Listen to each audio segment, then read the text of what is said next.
There, joining us now for more is RNC National Spokeswoman and Senior Advisor Danielle Alvarez. Danielle, thanks for joining us this morning. All right, you're from Florida. What can you tell us about Ron DeSantis? Is he next, and maybe when? You know, I loved his answer yesterday. He's really good at not taking the bait when, he takes questions from the podium.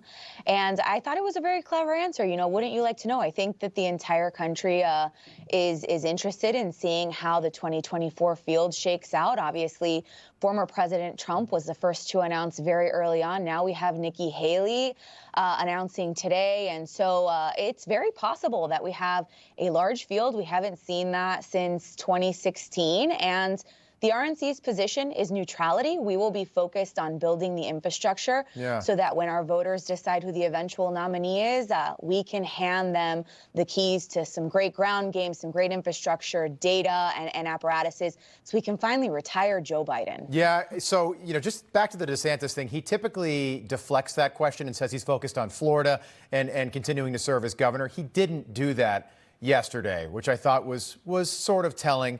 Rumor is that he's going to announce this spring, maybe May, June. We'll keep an eye on that. Back to Nikki Haley. So she's trying to become the nation's first female president. How do you think this shakes up the race today?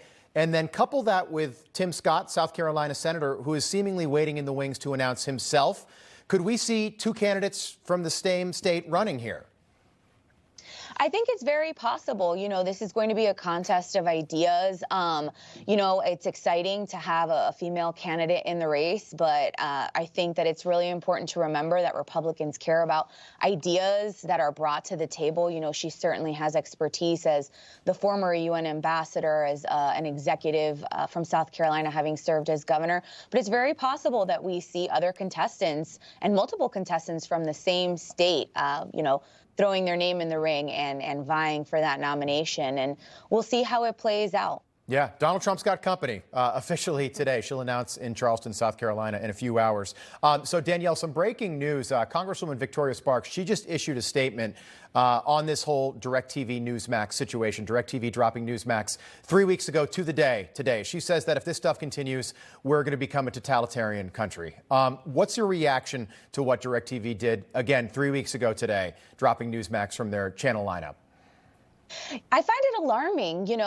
We know that corporate giants and big giants like to suppress free speech, and especially like to suppress conservative free speech. And we're seeing that with DirecTV and Newsmax. I was actually checking out your Twitter handle, and I was so impressed that about 70,000 individuals have called DirecTV. I encourage your viewers to continue calling and making their voice heard, because we have to push back. We have to fight back. We're seeing it not only with you all in Newsmax, but as your viewers know, the RNC has fought back against Twitter suppression. We have fought back and sued Google for putting their thumb on the scale, and we have to keep fighting. It is our constitutional right to free speech and to be heard, and we've got to push back and push back hard. Danielle Alvarez, we appreciate your support. Nice to see you again. I'm sure we will do this again soon as the field for 2024 starts to take shape. Thank you.